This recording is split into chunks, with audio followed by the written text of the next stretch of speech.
We dismiss history at our peril. Liberty Nation Radio with Mark Angelides.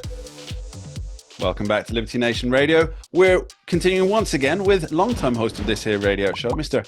Tim Donner, who earlier in the show we were talking Bidenomics, the Biden economy, and the spin machine that governs that particular turn of phrase. But Tim, I also want to go to another turn of phrase that we've heard quite often during this administration that again belies belief, and that is that the U.S. border is secure. Tim, your thoughts?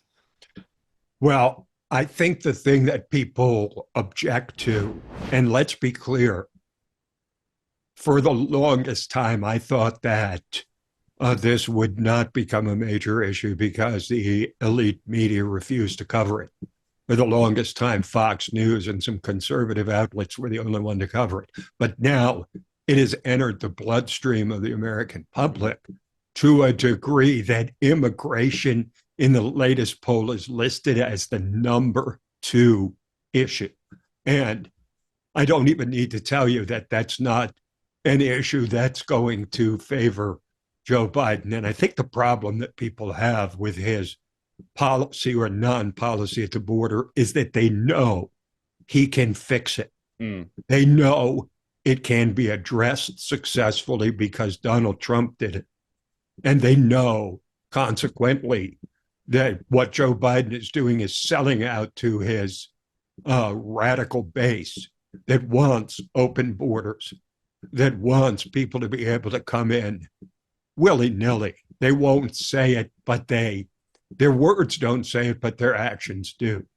And so this is an enormous problem, again, because the average person looking at this as the second biggest issue is feeling the same kind of cultural insecurity as the financial insecurity they're feeling when they go to the supermarket or the gas station. So that kind of insecurity is not going to bode well for Joe Biden, and he seems at a loss to know what to do. He's crippled. He's tried to make a few moves. Too little, too late. His legacy is going to be that by far the most illegals crossed the border during his presidency than any other time in the history of the United States. Yes. There's something quite interesting, I think, in the people who want the open borders, because you pointed out that there's this far left, let's call it, I'd say the progressives, but there's also some liberals in there, I guess, as well, who think open borders is fine. You know, a border is just a line on a map.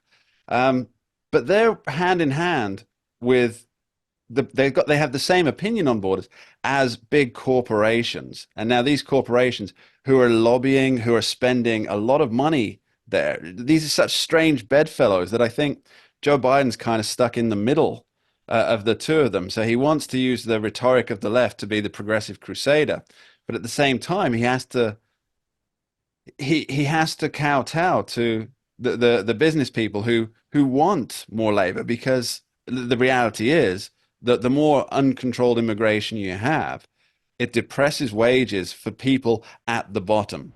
And what it does too, politically, is it creates a civil war between two of the most significant constituencies, arguably the two most for the Democrats, which is Hispanics and blacks. And you see that happen in Chicago when community leaders on the South Side and in other predominantly black communities were saying we're being shoved out for the sake of these immigrants who are being treated better than we are. And there's no place left to go. I mean, ever since they started sending them north, these cities are being overrun. So this is another issue, for example, for New Yorkers is, look, Trump's not going to win New York, but you can be sure that New Yorkers are perplexed at best, displeased is more accurate about all these illegals that are being pumped into their city. And the ones that haven't already left for Florida. And causing causing the mayor to have to dedicate, in a very tight budget, having to dedicate enormous amount of funds to housing, feeding these illegal immigrants, none of whom do we have any idea who they are, where they came from. They can say anything in terms Yep. of what they've done, what they haven't done. They don't come by any sense looking qualified to be a productive member of the American community.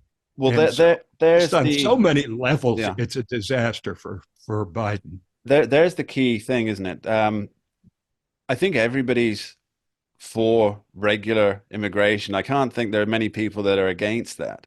But the I think idea that it's yeah, not only good. I think yeah, it's necessary. yeah, You have to have fresh blood pumped in. And what I've found over the years, Mark, is that people that become naturalized citizens that are born elsewhere and become citizens here become much better citizens than the people that are born here, because being an American now has value as right. opposed to just being something you're born into.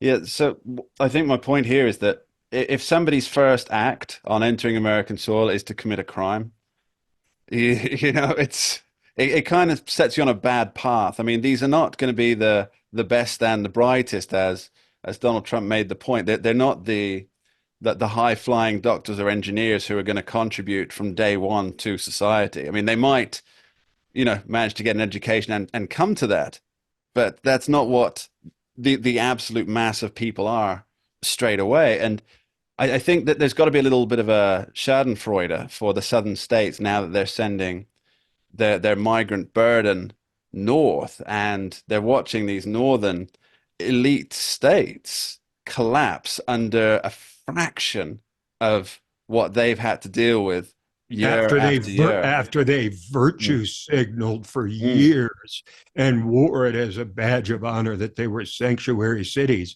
when yeah, there was no need for sanctuary, right? yeah, When there was no need for it, they were totally in favor of it. When it really came to it, quite a different story, oh as yeah, we knew would happen. We just didn't know when there would be this overwhelming flood of immigrants being sent to test how sincere they are about being sanctuary cities. And what we've discovered is it's financially not viable for any major city to be expected to integrate thousands mm. of citizens into their work culture and the culture writ Yeah. large. Any major city, you just pointed out, that has a difficulty in doing that. What about all the smaller cities down on the southern border? Tim, mene tekel upharsim, as was written by the moving finger in the book of Daniel. They've been weighed, measured, and found sincerely wanting. We'll be right back with Tim Donner after this short break. Don't go anywhere. We dismiss history at our peril. Liberty Nation Radio with Mark Angelides. Don't get caught up in the media madness. Join our movement for free thinking and free speech at libertynation.com. Publishing news and analysis 24/7 with original articles by our team of authors who tell it like it is. Join us each week for online TV shows, The Uprising Podcast, and Liberty Nation Radio. We believe in free thinking and free speech. We are libertynation.com.